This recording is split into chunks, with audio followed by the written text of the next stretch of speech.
This is the Farmington Feed, bringing you information from the city of Farmington. Hi, and welcome back to the Farmington Feed. I'm Caryn, the city's communications specialist, and I'm hungry for another episode of the Feed. Our guest today is Ed Rutledge. Hi, Ed. Hey, Caryn. Ed has already been on an episode of the Feed, but for those of you that missed it, he's our city's natural resource specialist. He's been with the city for about a year. He's here today to talk about emerald ash borer and discuss the city's aggressive plan to combat this invasive insect. First, I'd like to mention a quick stat. I understand approximately 40% of boulevard trees are ash trees. In the boulevard, yeah, in the public right-of-way. And then 16% are ash trees in the city. So overall canopy, that was, kind of an approximate. That was from a 2010 panel survey of what the DNR did. Mm-hmm. So it could be more, could be less, but generally speaking, yeah, and it's the second highest represented genera of species, okay, or genera in the city. Okay. Maples being the most prevalent. And you know this because you're a certified arborist. Yep, and also awesome resources from the Minnesota DNR and University of Minnesota Extension. Okay, so my first question is, can you tell us how you became interested in the field of natural resources? Sure, yeah. Growing up, really enjoyed camping, outdoor activities. So I looked to the West for pursuing my bachelor's degree. For sure. Out in Colorado, yep, and got a degree in environmental studies out in Gunnison, Colorado, kind of what is considered the western slope. Started working in with the Forest Service out there. Have had a career as a civil servant, and I really enjoy serving the community and others in natural resource management. Really enjoy being outside and you love amongst trees. The trees, yeah. Mm-hmm. Oh, I'll just plug this in right now. Do you have a favorite tree? Yeah, I guess, talking about the West, I get nostalgic about ponderosa pines, mm-hmm. like I mentioned. They smell like butterscotch if you get real close to them. Oh, that's a good smell. But, yeah, ponderosa, you can find them in the Black Hills of South Dakota, too, Okay. Some been planted around here as well. So wouldn't say I have a favorite tree, but that one brings back good memories. Yeah. Okay. Oh, what about the importance of trees in daily life? I know on the Parks and Rec perspective, it provides shade in the parks and on the trails. What about in your perspective? Lots of different things. Like you mentioned, the shade, they have kind of a cooling effect. Research has shown that it's helped people heal quicker from surgeries or illnesses, reduction in crime, stormwater uptake, and managing water tables, cooling stormwater ponds for cooling water as it makes its way to rivers. mm-hmm. Certain species depend on having a cooler water. Okay. So yeah, lots of different benefits, uptake of CO2. Mm-hmm. All around, they do great things for us. All right. Well, let's get into the meat of this discussion, which is EAB. What is it, and what is it doing here in Farmington? Yeah, sure. It's an invasive forest pest. It was discovered in the early 2000s in Detroit, Michigan. Detroit? Yep. Oh, I'm from Michigan. Yeah, I remember hearing about it in Michigan, but that was years ago. Right, yeah. So it's kind of made its way across the U.S., and it's made it into, I believe, 2, maybe more Canadian provinces. It's made its way across Indiana, Ohio, and it arrived here in Minnesota in 2009 in St. Paul. So we've been managing it here in the state of Minnesota for 14 years. It technically, if you look at the MDA website, the first confirmed sighting of emerald ash borer was in 2019 here in Farmington, but it was much likely here sooner than 2019. Forgive me, MDA, Department of Agriculture. Yeah, that's right? the Minnesota Department of Agriculture. Typically, you don't start seeing signs of EAB in a tree until it's been established in the tree for a few years, mm-hmm. 2-3 years. So more than likely, it was probably in the community before 2019. Right, because you didn't see the stuff happening. Right. Tell us a little more about what this insect looks like, what it does to the trees. So you probably won't see the actual insect. It feeds in the upper canopy, and what you'll more than likely see and what does the damage to the tree is the larva. So they lay their eggs, and the larva works its way underneath the bark and kind of it does cut off circulation of nutrients and flow up into the upper canopy. So you'll start seeing a thinning canopy, woodpeckers getting at the larva for a tasty snack. In the winter, you'll see it's called blonding. So the bark is getting flaked off by woodpecker activity. Mm-hmm. Lots of holes. In the summer, like I mentioned, a thinning canopy.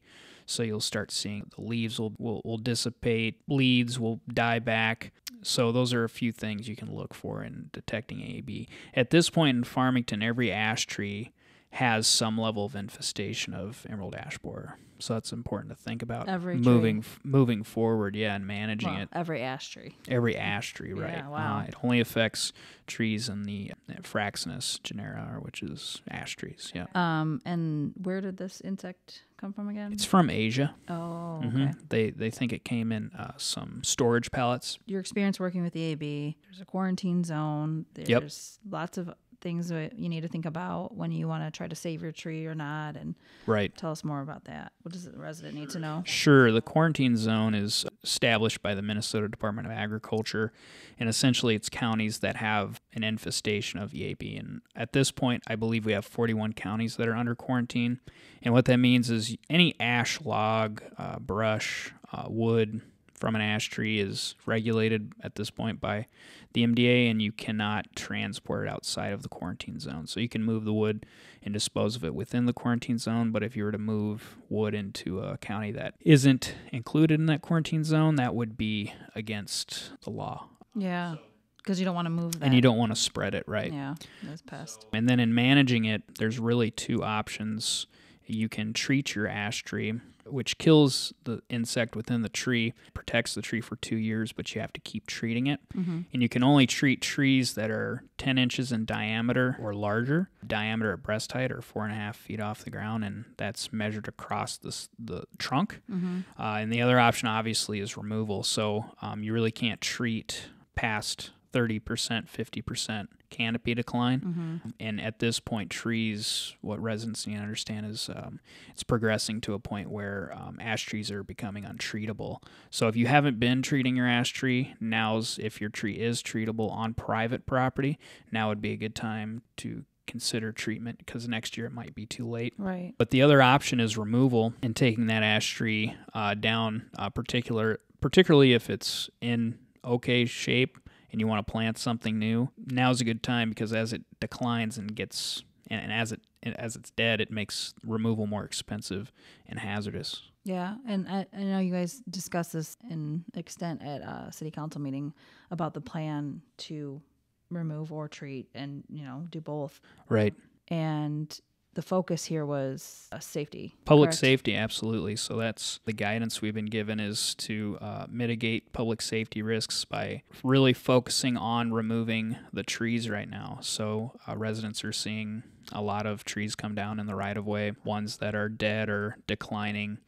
So really focusing on the ones that are either already a public safety hazard or going to become one here in the future. We're also treating a number of ash trees in the public right-of-way to slow the spread of the pest and to also slow the removal process down, because we have over 3,000 trees in the right-of-way. And you can't take them all down at the same time. No, not at one time, absolutely. So focusing on the ones that are in bad shape and treating some to slow that progression down. But the ones in the right-of-way, so those are the boulevard trees. The boulevard trees, correct. It's not going to be a cost for the residents directly. They don't pay for you to remove that or the stump.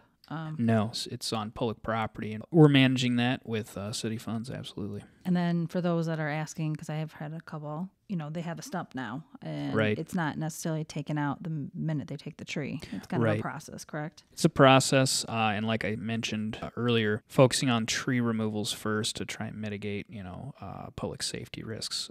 A stump is ugly, to look at, but it's not creating a public safety risk at that point. Yeah, it's not going to fall on something or someone. Exactly. So they will be taken care of eventually. Yeah, just appreciate the patience. Yeah. Let's go into the difference between the boulevard and public property versus private property, and where that, parks are one thing, but boulevard is different. Right. So it varies throughout the city. The right-of-way, it's hard to put a blanket statement as to what the width or length of it is, but typically it ranges anywhere from 12.5 feet from curb to up to 18 feet. So it can really widely vary. Essentially, trees within the public right-of-way and on public property, and ones that are on private lots. Those are private trees and managed, by private homeowner. Right. And so if they have a question as to whether theirs is in the boulevard, that would be a Farmington fix question. Absolutely. Okay. Let's go over to something a little more fun, because we've been talking about cutting down a bunch of trees and it's being a onceler, but Devastating. Let's think about something a little better than that. How about, what's the funniest thing that's ever happened while you worked in natural resources? A lot of funny things have happened throughout my career, you know. I had a pretty colorful experience in northern Nebraska working at a federal tree nursery for the Forest Service. A lot of funky characters in a small town in the sandhills of Nebraska. So they're like making their own fun. Every Yeah, day, oh yeah, every yeah. day. A lot of personalities. Yeah. That pretty funny. Okay. On a lighter side, who has inspired you most in your career? Yeah, it's hard to pinpoint a person. I would say, generally speaking, my peers and other communities and agencies like the DNR, the University of Minnesota, very supportive, lots of information, particularly dealing with large issues like EAB. But I guess philosophically, and then, you know, in college, Aldo Leopold stands out as one of the people that influenced me, widely known as Father of Conservation. You know, you're familiar with him, and I you am. know, Parks and Recreation being a background. Parks and Rec background, yeah. Learned all about him. Absolutely. So I would say, yeah. Okay, that's awesome. I've actually helped plant a tree before. Did you know that? No. Yeah. So I used to actually work at Indiana University. I was their sustainability coordinator for our athletic department. Oh, neat. You know, I worked with the student athletes, the fan experience of recycling and trash and organics. And actually, we started a compost collection program in their Hoosier Room, which is their athletes' dining hall. Cool. But as part of that, you know, we celebrated a green week. You know, we did lots of tabling and education at events. Fun. One of them was coordinating with our sustainability office of planting trees, and I helped plant a tree. Yeah, absolutely. Yeah. I mean, there was more than one, and it wasn't just me, but sure, whole group. Lots of help and, you know, big machinery to dig the holes, but rewarding experience. But yeah, for sure. And then also, my sister-in-law has planted trees in the name of all my kids too, so they each have their own tree. That's awesome. So better water those trees. Yeah. Well, no, like in a forest. Oh wow. Yeah. Nice. Yeah. I mean, we move so much, so it's like, why plant a tree where you live? Because you're gonna move. Fun fact, huh? Yeah, that is a fun fact. I didn't know that. Yeah. Super cool. So, anything else you can think of that residents need to know about this horrible pest that's killing our ash trees? We're working on it.